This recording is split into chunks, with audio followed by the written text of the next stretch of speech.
पावन नाम किसका? प्रभु का पावन नाम। तो प्रेम से बोलिए जय गुरुदेव। सबसे पहले युग परिवर्तक परम संत बाबा जय गुरुदेव जी महाराज, इनके चरणों में अरबों खरबों प्रणाम। ईश्वर भगवान और उनके दृश्य अदृश्य शक्तियों को भी कोटि कोटि प्रणाम। आदरणीय अन्ना जी और दादाजी, इनको भी मेरा प्रेम पूर्वक जय गुरुदेव। साथ ही साथ यहाँ पर उपस्थित श्रद्धा ग्रामस्थ माता पिता भाई बहनों को और गुरु पूर्णिमा के महापर्व पर आए हुए सभी दूर दराज से आए हुए माता पिता भाई बहनों को बड़े प्रेम के साथ जय गुरुदेव। आज गुरु पूर्णिमा का महापर्व है और ये पर्व केवल यहाँ पे मनाया जा रहा है ऐसा नहीं है। आज पूरे भारतवर्ष में गुरु की महिमा की गरिमा को गाया जा रहा है। गुरु के और शिष्य के बीच के रिश्तों को आज फिर से मजबूत करने का एक मौका गुरु महाराज ने हमें इस गुरु पूर्णिमा के पावन पर्व पर दिया है। कहते हैं कि गुरु पूर्णिमा क्यों मनाई जाती है, तो गुरु महाराज बताते हैं कि भारतवर्ष के जो व्यास जी थे, व्यास मुनि थे, उन्होंने आज सारे ग्रंथों का स्थापन किया था, सारे ग्रंथों को वेदों को अध्ययन करके रखा था और उन सभी को आज के दिन उन्होंने पूजा कर संसार के लिए ग्रंथ और वेद हमारे आप के लिए बना कर रखे थे। तो इसी दिन की वजह से आज पूरे भारतवर्ष में हर शिष्य अपने गुरु के लिए ये गुरु पूर्णिमा का महापर्व मनाता है। दूसरी बात, गुरु महाराज बताते हैं कि आज का दिन केवल गुरु का नहीं है। सच बात अगर ये देखा जाए तो आज का दिन केवल शिष्यों का है, हर भक्त का है। क्योंकि गुरु महाराज ने कहा कि आज के दिन हर एक भक्त, हर एक शिष्य अपने गुरु से अपने अवगुणों के बदले में, अपने विकारों के बदले में उनसे दया की भीख मांगे और सद्बुद्धि के लिए दया करें, दुआ मांगे। और यही बात गुरु महाराज ने सिखाई है कि हर गुरु पूर्णिमा में जब आप यहाँ पर आते हो तो आप संसार की बातों को लेकर मत आना, क्योंकि संसार तो आपको जन्म जन्म से आपने किया है, हर योनि में किया है, आप भी कर रहे हो। लेकिन आज अगर कुछ मांगने का मौका है तो आप अपनी जीवात्मा के लिए कुछ मांगना, इस जन्म मरण से हमेशा हमेशा के लिए आजाद होने के लिए मांगना। तो आप कहोगे कैसे? गुरु महाराज ने एक छोटा सा प्रमाण दिया था। मैं एक किस्सा के तौर पर एक उदाहरण देकर समझाने की कोशिश करती हूँ कि सच्ची प्रीत जब संत महात्मा से, संत सद्गुरु से हमारी हो जाती है तो हमारी जीवात्मा रूबरू हो जाती है परमात्मा से। लेकिन उसके लिए हमें कैसे होना चाहिए, हमें क्या करना चाहिए, इस पर एक छोटा सा प्रमाण मैं आपको देना चाहती हूँ कि एक बार एक बहुत बड़े पहुंचे हुए महात्मा थे। तो उनके समय में, उनके दरबार में यानी कि उनके आश्रम में वो हमेशा प्रेमियों को सत्संग दिया करते थे, नामदान दिया करते थे और उसी से प्रेमी वहाँ आया जाया करते थे और उनके गुरु दक्षिणा में अपने अवगुणों को दिया करते थे। एक दिन वहाँ पर एक मुसलमान बहन जो मुस्लिम थी वो वहाँ पे आई, जिसका नाम था माई हुसैना। उसे पता चला कि ये बहुत पहुंचे हुए महात्मा है, तो वो उस महात्मा के पास गई, कहने लगी कि गुरुजी, क्या आप मुझे खुदा से मिलने का रास्ता बताएंगे? जब उसे बुर्के में, पर्दे में उन्होंने देखा तो सोच समझ गए कि ये कोई मुसलमान बहन है। उन्होंने उससे कहा कि तुमने क्या कहा? उससे कहा कि गुरुजी, क्या मुझे खुदा से बात करने का, खुदा का दीदार दर्शन करने का रास्ता मिलेगा? उन्होंने उसे नीचे से ऊपर तक देखा और फिर उसे कहा कि क्या तुम्हारे परिवार में इस बात को इजाजत है? तो जैसे उन्होंने ये बात कही तो उस मुस्लिम बहन ने बहुत ही सुंदर जवाब दिया। उसे कहा कि अरे, इसमें परिवार की इजाजत लेने की क्या जरूरत है?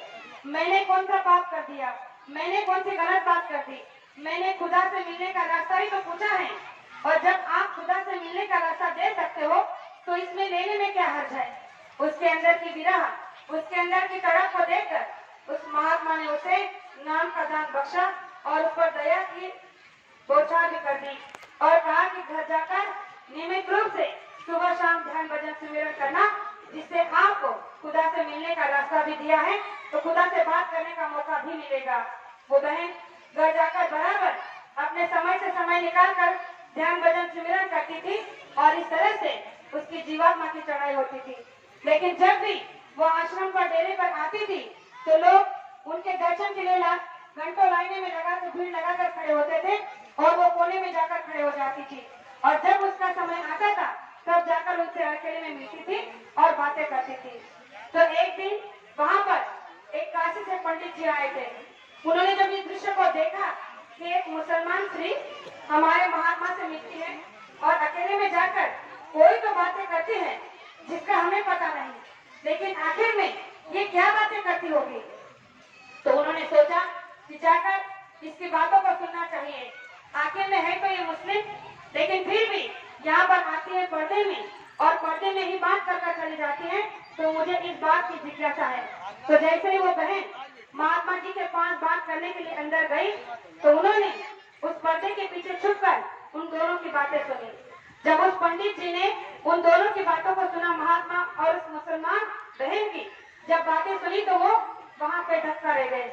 वो बहन उस गुरु महाराज से ये बात पूछ रही थी, यानी कि लोक परलोक की, ब्रह्मा विष्णु की, लोक महाकाल की, यानी कि ऊपर का सारा भेद उन्हें बता रही थी, ऊपर की चढ़ाई के बारे में सब रहस्य बता रही थी। और जब ये बातें उस पंडित ने सुनी तो उसे आश्चर्यचकित हो गया।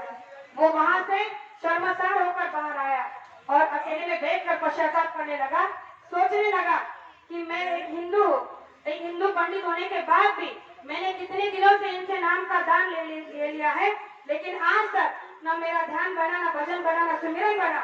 और ये देखो, एक मुस्लिम होने के बाद भी इसमें कितनी शिद्दत के साथ, कितना विरह के साथ, कितने वैराग्य के साथ में साधना की, तो आज ये गुरु से वहां की बातें रूबरू कर रही है। तो उन्हें अपने आप पर ग्रहणी होने लगी, शर्म आने लगी।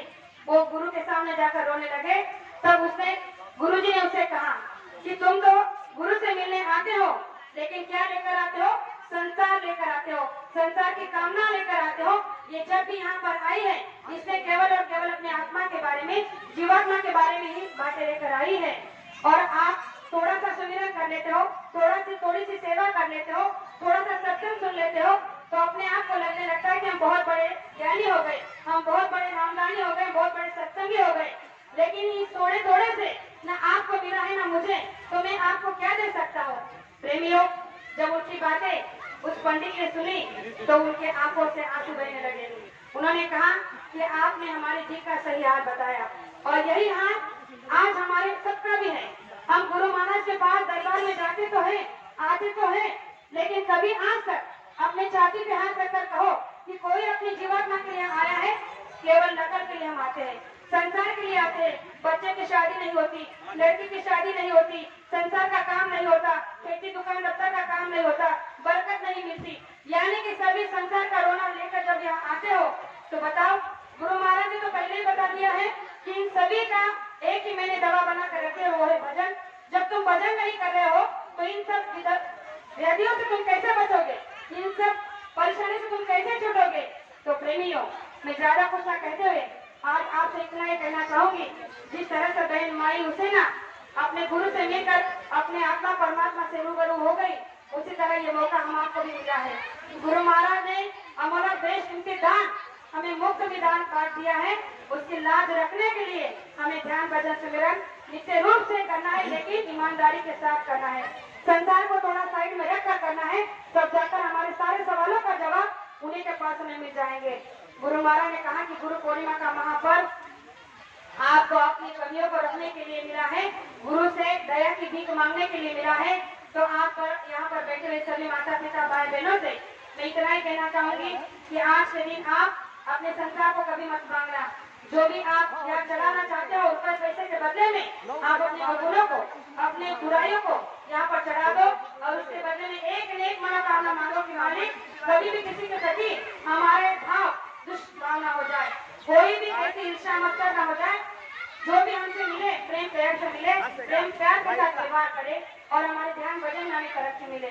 तो आज के इस पावन पर्व पर मैंने जो गुरु महाराज की दो बातें रखी हो सकता में एक आध शब्द ऐसा निकल गया हो जो मुझे नहीं कहना चाहिए था, तो मुझे आपकी छोटी बेटी समझकर माफ करना, इससे आशा करती हूँ। और मेरे दो शब्द को यही विराम देना चाहती हूँ। जय गुरुदेव, जय गुरुदेव। सभी भाई बहनों, माता पिता, बच्चों और बच्चियों को गुरु पूर्णिमा के पावन पर बहुत बहुत शुभकामनाएं। जय गुरुदेव।